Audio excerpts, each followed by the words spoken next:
What's up, everybody? I'm Blessed and Free. Welcome back to another episode of DOC TV. So, man, I got a good interview for you guys today. We're going to go into a different state instead of Florida. And I love to do that because I like for you guys at home to get a different perspective on not only what it's like for male and female, but also in different states. So I want to introduce my guest. Why don't you tell the people at home what your name is and where you're from? Yo, so my name's James Anderson. I'm from Akron, Ohio. So what was life like for James growing up? You know, it was pretty normal. I grew up in both my parents were around. They're still together today. There was no drinking or alcohol abuse. They didn't beat me or nothing like that. It was a pretty standard home, I would imagine. I mean, obviously you're on this channel, so everybody knows that you've been to prison. What caused you to grow up in a good household with, straight-laced parents and then go down the road of destruction? And when was it that you caught your first charge as an adult? The road to prison was substance abuse. I started using when I was 15, just smoking pot and drinking and stuff. And this kid that lived down the street, his dad had broke his neck and had the script for Oxycontins. And Okay. So, I was 16 years old, starting on my opiate journey. And it was all downhill from there, really. I mean, I graduated in 2006, and by that fall, I got my first felony charge for drug trafficking. Damn. So, all right. So what do you think was the reason that made you turn to pills and start taking them in the first place? It's weird. Growing up, I never thought that I would do pills. I never thought that I'd smoke cigarettes. Then I did. I didn't think I'd, smoke pot, and then I did. And I feel like with the pills, it was probably more just a matter of convenience and accessibility. I'm sure that I would have abused substances regardless. I just don't know that it would have been pills if they weren't there.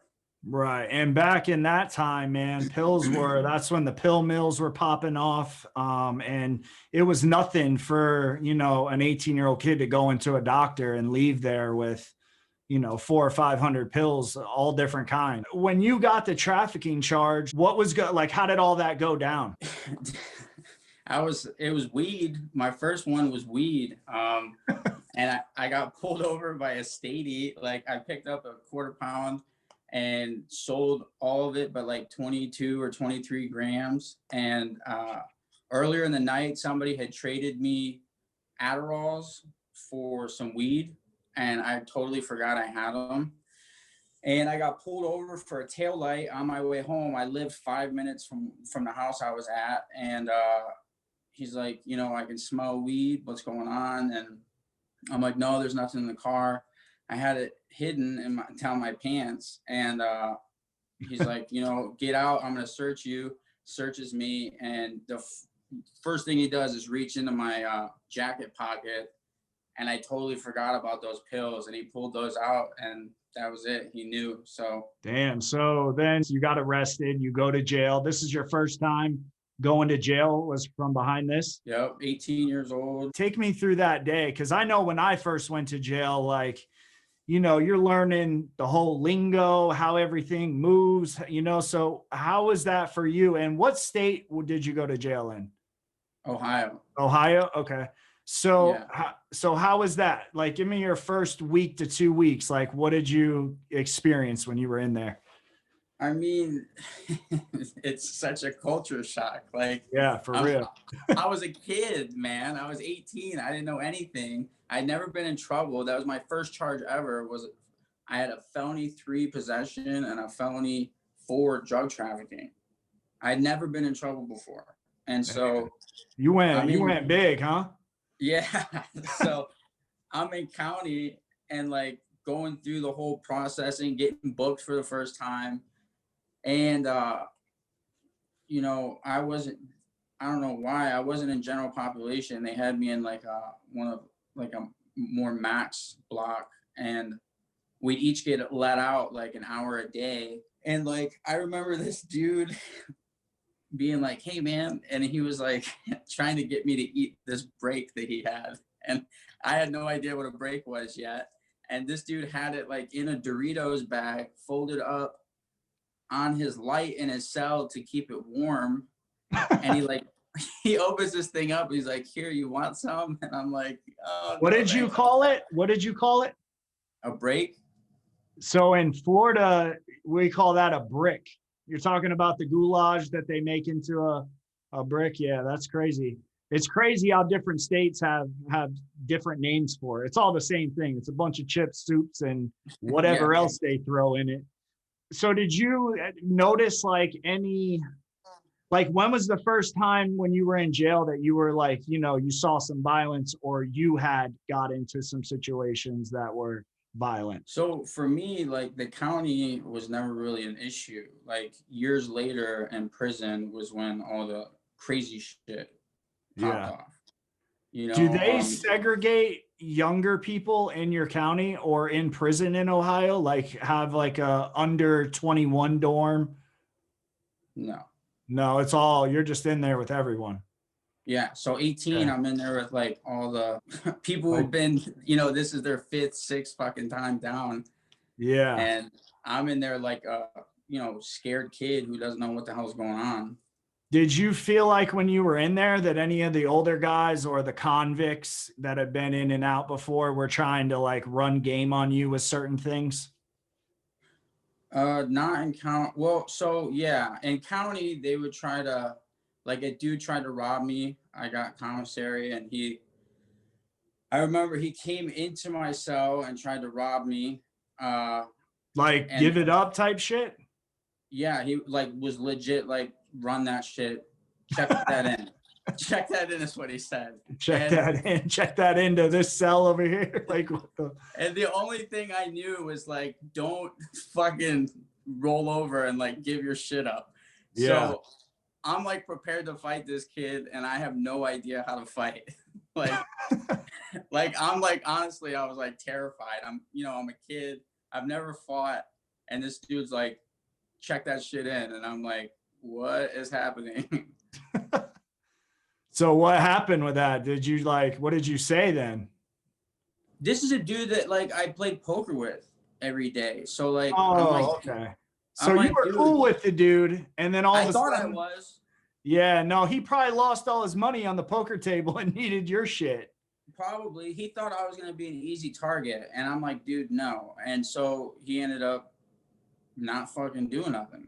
Yeah, he was just trying to boo you up to see if you would give it Yeah, up. to see if I would just run it over. So during this time, I guess, like when you were in there in jail that time, back and forth to court for the trafficking case?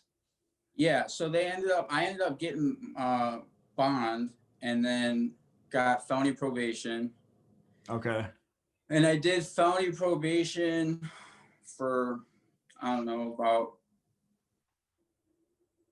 a year and a half, and I violated when I got another charge in 2008 for trafficking, or 2009. No, I violated probation in 2008, went to jail for 4 months, was out for a year, and got my second felony for trafficking heroin in 2009. And that was a big sting operation. Well, what happened there? Like, so you get arrested for trafficking heroin. Are you still on probation when you got the new charge?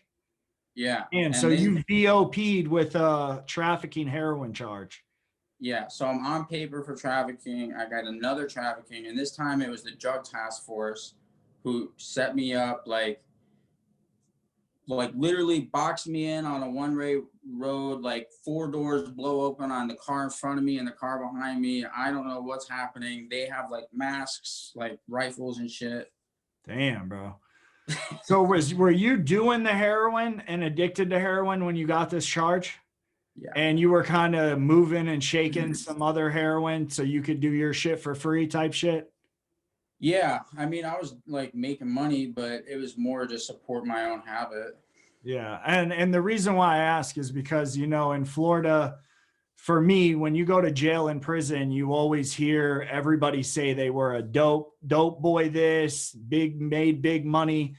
But really on the street, a lot of them are drug addicts and they're just supporting their habit and trying to get through life. But when they go to prison, all of a sudden now they're a kingpin. Yeah.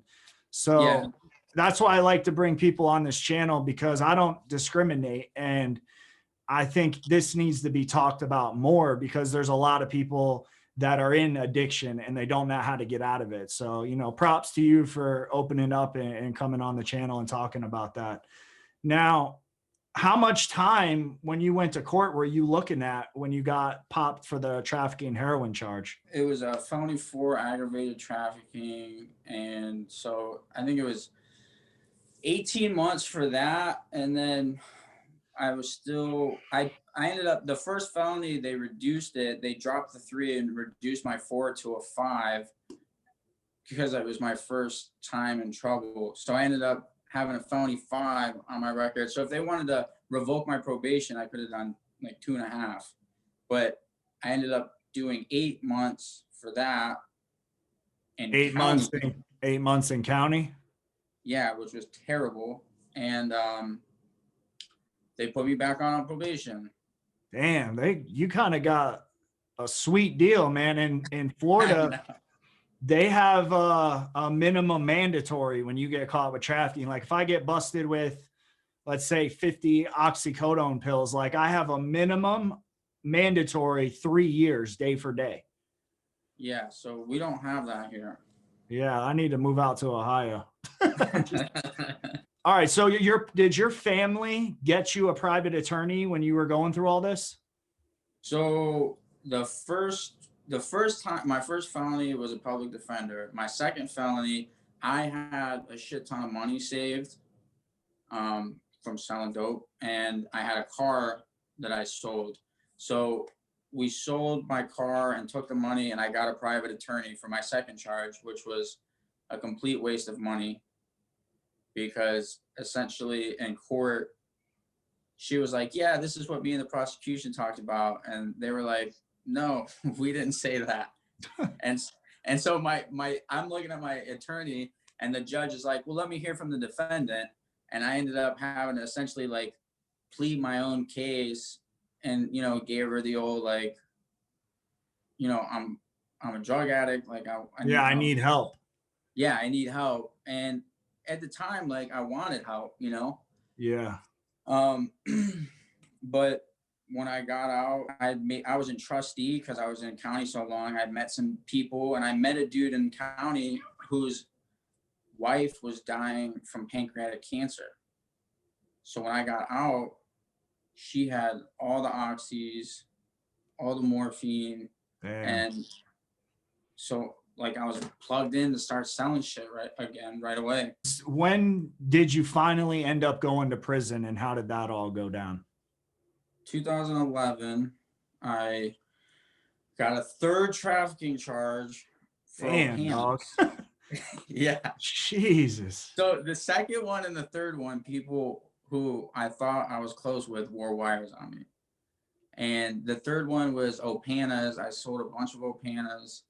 And that was the Summit County Drug Task Force. They did it was weird. They did like a sting operation where they had all the evidence, but then they indicted me like a month later on Easter, but I didn't live with my parents. They went to serve the indictment, and my parents, I wasn't there. So I was on the run for like 6 months, and then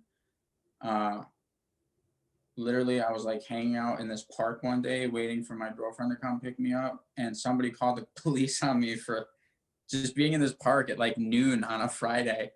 What? And this cop rolls up on me, and I got dope, and I got a needle on me and shit. He didn't even know. Honestly, he just pulled up the Pablo Escobar, 3 traffickings. Yeah. And it was like a relief, man, to be honest. Like I literally that night I slept in a fucking shed.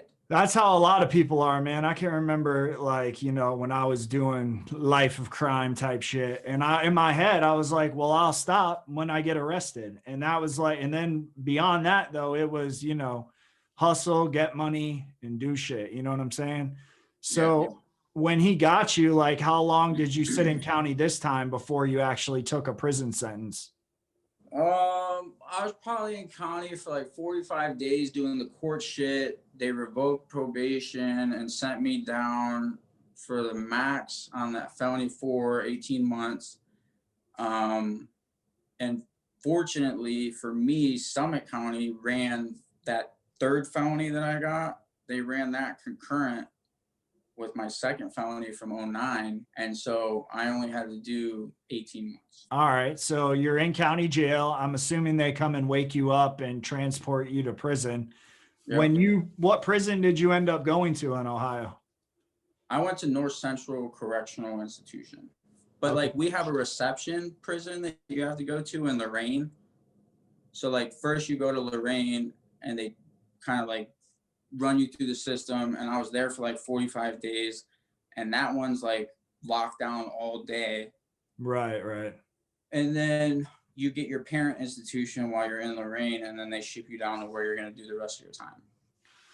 All right. So you basically go to your main camp. And that's where you're going to do the majority of your time. Like when you got there, what was your first week like in prison compared to what your first week in jail was? Two totally different fucking worlds, man. So like we get into prison and we're in reception and they're telling us that we got to sleep with our shoes under our pillow because people are stealing state shoes. Like the new people coming in, they're stealing their shoes because they can't get anything from the prison. Like people are wearing beat ass shoes that they've had for like 2 years. And so they're just boosting them off of people who are coming in. Damn, they're robbing state shoes in there, huh? Yeah, state shoes. I'm like, what? So all right. So what happened when you put your shoes under your pillow? Fortunately, nothing ever happened. I went so then you get in and there's like a reception dorm there that everyone kind of goes to until they get filtered into their block, right? Well, right. I was in Hardin CD, which was called the jungle. And I'm like, what? Like, how did I end up in this place? But, like, I remember the day they moved me over there and everyone's, talking about like, this is one of those dorms, like, you don't want to go to. And so I'm like wheeling my cart through to my cell and people are doing their standard, like, intimidation type, they're lined up down the street, like as I'm coming through. But really, like, that dorm was fucked up. Like there was a lot of people robbing and there's a lot of people fighting on the back wall and shit like that. But for the most part, it was like a big party, man. Like everyone would be up till like 2 a.m. Everyone slept till like through breakfast. It was a crazy ass fucking place. So how does the politics work in Ohio? Like, obviously you're white, like, are there gangs? Like, were there gangs going on in there? Oh yeah. I mean, there was like GDs, there was like Latin Kings, you had, your white supremacists and Aryan Nation, and there was a big thing that was going on. I don't know if it's still happening, but like Heartless Felons was huge at the time. Yeah, I heard of them. And they were like fucking shit up everywhere. Yeah, they're like a real violent gang. Like they only know violence to spread a message. I've known some people that have been in that. What goes on in prison when a white boy like yourself walks into the dorm? Like, are there people stepping to you and saying like, yo, what you banging? Like, who you riding with? Stuff like that? Or can you be a neutron and do your time? I feel like it was more like intimidation. They wanted to test you and see like how easy of a target you were going to be for them to either manipulate you or rob you. But like once I feel like I got through that, like there were a couple of dudes who were in reception with me who like came over to that block with me. So I had like a few guys that I was kind of cool with. And so as we pretty much all kind of just like kept to ourselves and kicked it, and I just tried to stay the fuck out of the way. Yeah, right. So when you were in there, what do you think the most violent thing that you saw was? Every day would be just beating the shit out of each other. And they say that like you develop like this sixth sense in there. Like you'll be out on the yard and you'll just like feel it coming. And then all of a Feel that sudden, tension. yeah. And then all of a sudden, some dude just gets mauled by like 5 people. And then they just like off into the fucking crowd and like nothing happened, but homeboy's just laying there like busted up. So they're jumping people then. Are there any one-on-one like fades, or is it all just people getting jumped? The one-on-ones would typically be on the back wall. So it'd be like, look, we're gonna go to the back wall and handle our shit. The 2 of us, somebody with 6'5", watching for COs, and they'd get it in, and then that was it. But sometimes it would be one-on-one right in the middle of everything, and then the yard dogs come in with their fox spray, and the whole damn block gets fucking Sprayed. gets sprayed, and now we're all coughing, eyes watering. How does the officers in Ohio work? Because in Florida, like they're literally kicking inmates to sleep and they're not waking up. Like the officers are ruthless, they're corrupt. What did you witness in Ohio as far as like the corruption with the staff? So it was weird, man. When I got there, it was DOC, right? So you had Department of Corrections officers running the prison, right. And they suck.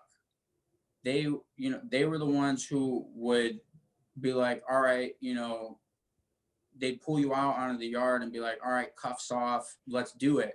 Like trying to fight inmates and shit. Shortly after I got there, within a few months, our prison actually became privatized. So they, whoever came in and bought the prison, they literally put an ad in the newspaper to get COs. And these people came in and had no idea what the fuck was going on. It was so inmates were running game on them. Yes, like really, really bad. That's crazy, man. So did you have a girl that was riding out with you or when you were doing this time or? Yeah, I mean, I did, but she was using, so it was like hit or miss with her. I mean, they tell you like, don't go to the store, man. Don't do 2 for 3s. And I would, and then she'd be like, yeah, I got money on the books. So I go get fronts or something. And then, I go down to the store. There's no money on the books. Damn. So she put you in some fucked up situations. Yeah. Some real bad situations. So what was your family sending you money or you just were relying on her? I relied on her, but like there were a few times where she didn't come through and I had to call home and be like, I need that money. Yeah. Like I need this money. So when that happened, did you have to like get into anything like with the store guy or how did that all go down? Or did your parents kind of get you out of that? So typically I like at this point, I've been down a little while. I have some people in my life. So I would generally be able to go to somebody I knew and get a front to pay off the store man. So I didn't have to deal with the drama or repercussions of not being able to pay my debt. What's up? This is going to be part 1 to this interview. We're going to be dropping part 2. Subscribe to the channel, hit that like button and turn on post notifications on all so you can hear it first. Real quick, man, did you want to, if anyone wants to get in contact with you, your social media, feel free to share that now. So I have a YouTube channel, Anderson Ambition, and then my Instagram and my TikTok account is Anderson_ambition.